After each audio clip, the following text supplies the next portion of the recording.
This is the second movie of Unit 3. Awesome sauce. Thanks for the awesome intro, Bubba. Yeah, in this video, we're going to talk about how the Indo-Aryans came across the Hindu Kush Mountains at a place called the Khyber Pass. Sort of like Newmarket Gap, where there was an opening to come through. That's how the Indo-Aryans came into the Indo-Gangetic Plain. Once they got there, they established their way of life, which will eventually lead to Hinduism and the caste system, which we'll talk about in the video. We're also going to talk about how Hinduism and Buddhism have huge influences in Eastern Asia and how those religions get started. So that's the focus of this video, and I hope you enjoy it, and here we go.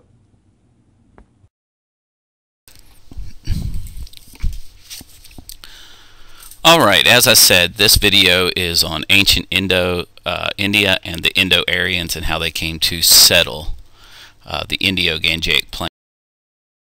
Here is our SOL, and of course the main thing that we want to get out of this is how the Aryans set up the caste system after they migrated into the Indo-Gangetic Plain and took over the area.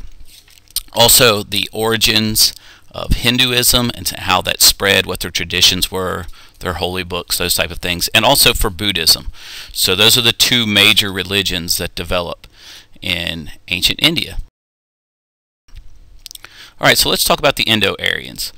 We know that they were light-skinned warriors. They were riding chariots. Around 1500 BC, they come across a pass in the Hindu Kush Mountains called the Khyber Pass. I like to think of it a lot like Newmarket Gap, where if you looked out there, there's that opening for the road to go in through there on 211, and it winds through, but it's definitely a lower area for them to take the road through. And that's how the Indo-Aryans came across the Khyber Pass in the Hindu Kush Mountains. They will move south into the Indo-Gangetic Plain, where the Indus and Ganges rivers will have fertile soil, and they'll establish a new civilization there. Other things they set up is a caste system. A caste system is a very strict social order. And at the top of the Aryan social order is the Brahmins.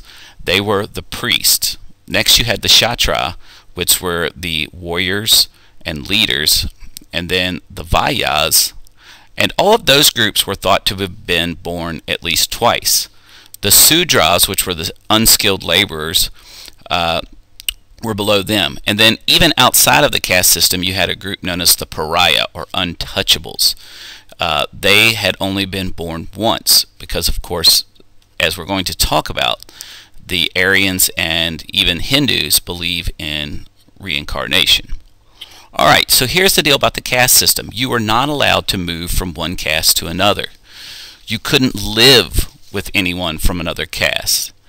You could not marry someone from outside of your caste. And the jobs that you got were based on what caste you were born into. So in other words, birth played a role in all of these things.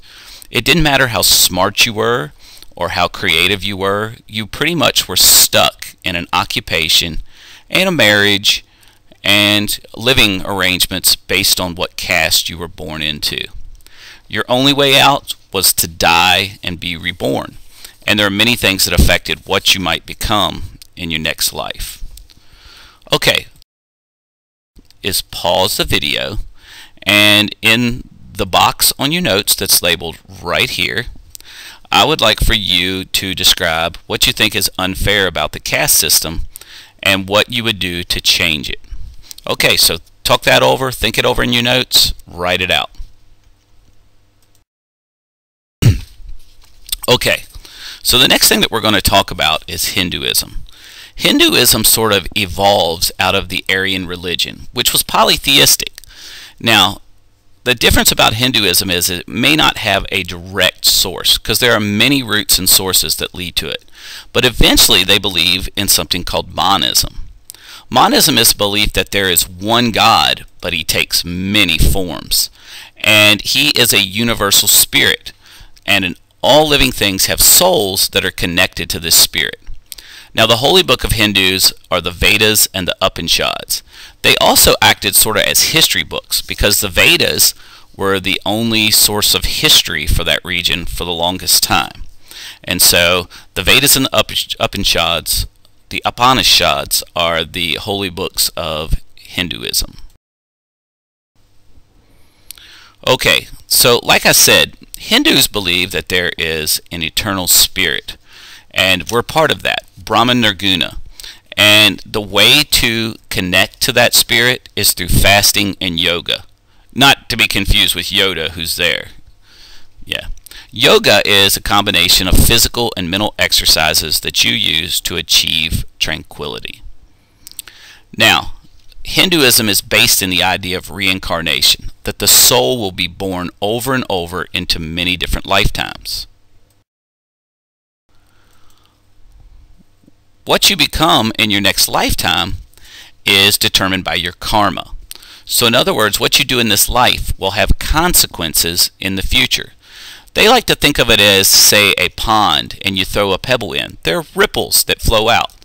Every action in your life has those type of ripples. There's also the principle of nonviolence, ahimsa. Hindus believe in this idea of nonviolence against all living things. Now, the ultimate goal, if you are a Hindu, is moksha, to be released from the pain and suffering of rebirth and join with Brahman Nirguna. Okay, so that's Hinduism. Religion to get started in India is Buddhism. It was founded by a Kshatriya prince named Siddhartha Gautama. Now, Gautama was a prince who was stunned to see suffering in his kingdom and the land that he lived on. And it was one of those things where he couldn't get it out of his head. So at 29 years of age, he left his wife and newborn son to try to find a way to end people's suffering. And he did all kinds of things. Supposedly he was a hermit and only ate 1 grain of rice a day and got so skinny that he could poke his fingers through his belly and they would stick out his back. That's really skinny. But one day he was sitting under a Bodhi tree, and bang, a flash of insight came to Siddhartha Gautama. And from then on, he decided to preach his message, which was going to be described here in just a second, and his followers started to call him Buddha, or the Enlightened One. So what was Buddha's message? Let's check. Well, first, Buddha's religion was founded on 4 noble truths. The first of these truths were that all people know pain and sorrow. He also believed that people suffered because of their desires. So, if you want to end suffering, you have to help people end their desires. Now that's not easy, but he had steps that he thought could help you do this. And so the idea was that you could eliminate desire by following the Eightfold Path. Now, what's the Eightfold Path? I'm glad you asked. Okay, so this is the Eightfold Path. If you check it out, the red or reddish-orange circles are about wisdom training. Right view is seeing the world in its true way. Right intentions is bringing honor to what we do. So doing things in a way that is, progressive for you as a person, but probably even more important, is helpful to the society that you live in. If you look at the blue training, that's ethic trainings, right speech, watch what we say. We could probably all do a better job with that. Right action is, what we do. And then right livelihood is making sure that we find something that we use our lives for a good purpose. Now the purple is meditation training. Right effort is diligence. We keep trying. Right concentration is commitment and focus on what we're doing. And then right mindfulness. Buddha was a firm believer that you should live in the now, and that was very, very important to him. And that your focus should not be so much on the past, because you'll miss what's happening, or focus too much on the future. You should live in the now. Okay, so the ultimate goal of Buddhists is to reach a grunge band from Seattle. No, I'm just kidding. The truth is that the ultimate goal for Buddhists is called nirvana. And technically it means extinction, blowing out. you are free from being reborn, because they also believed in reincarnation. Now, Buddha's message was very, very powerful, and of course it spread through all throughout Asia. It wasn't Buddha who spread it so much as a ruler that we're going to talk about a little bit later on with the Mauryans named Ashoka, and his missionaries will spread it all throughout Asia. So Buddha's religion will spread. Now, there are going to be two branches of Buddhism that form. Theravada Buddhists believe Buddha was a teacher.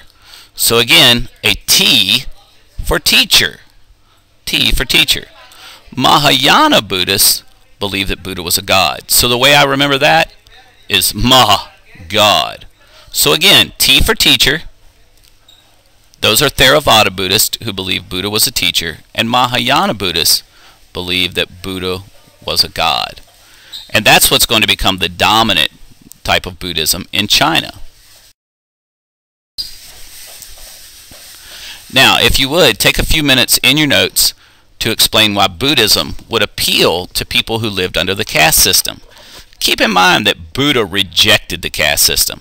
He believed that birth shouldn't determine who you are as a person, but your own actions should determine what you could do and who you could be. Okay, the last part of this essay is on two major empires of India. Mauryan Empire was basically about Ashoka.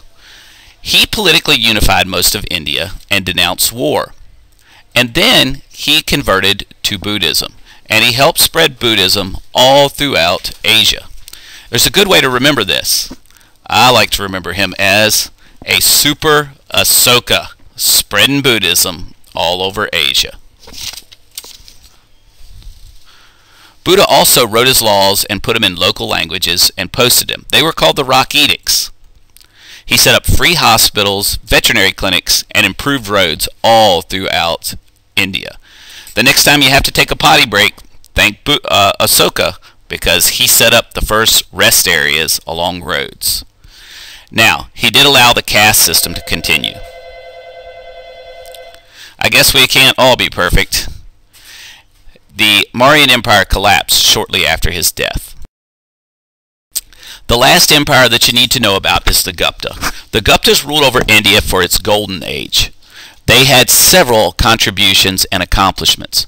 One is in mathematics. They came up with the idea of Arabic numerals and the concept of zero.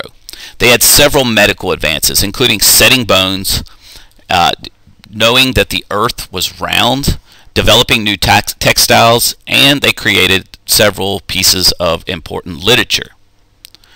Now, they promoted Hinduism heavily. So Buddhism sort of took a back seat there, and that's probably why most of India today is Hindu.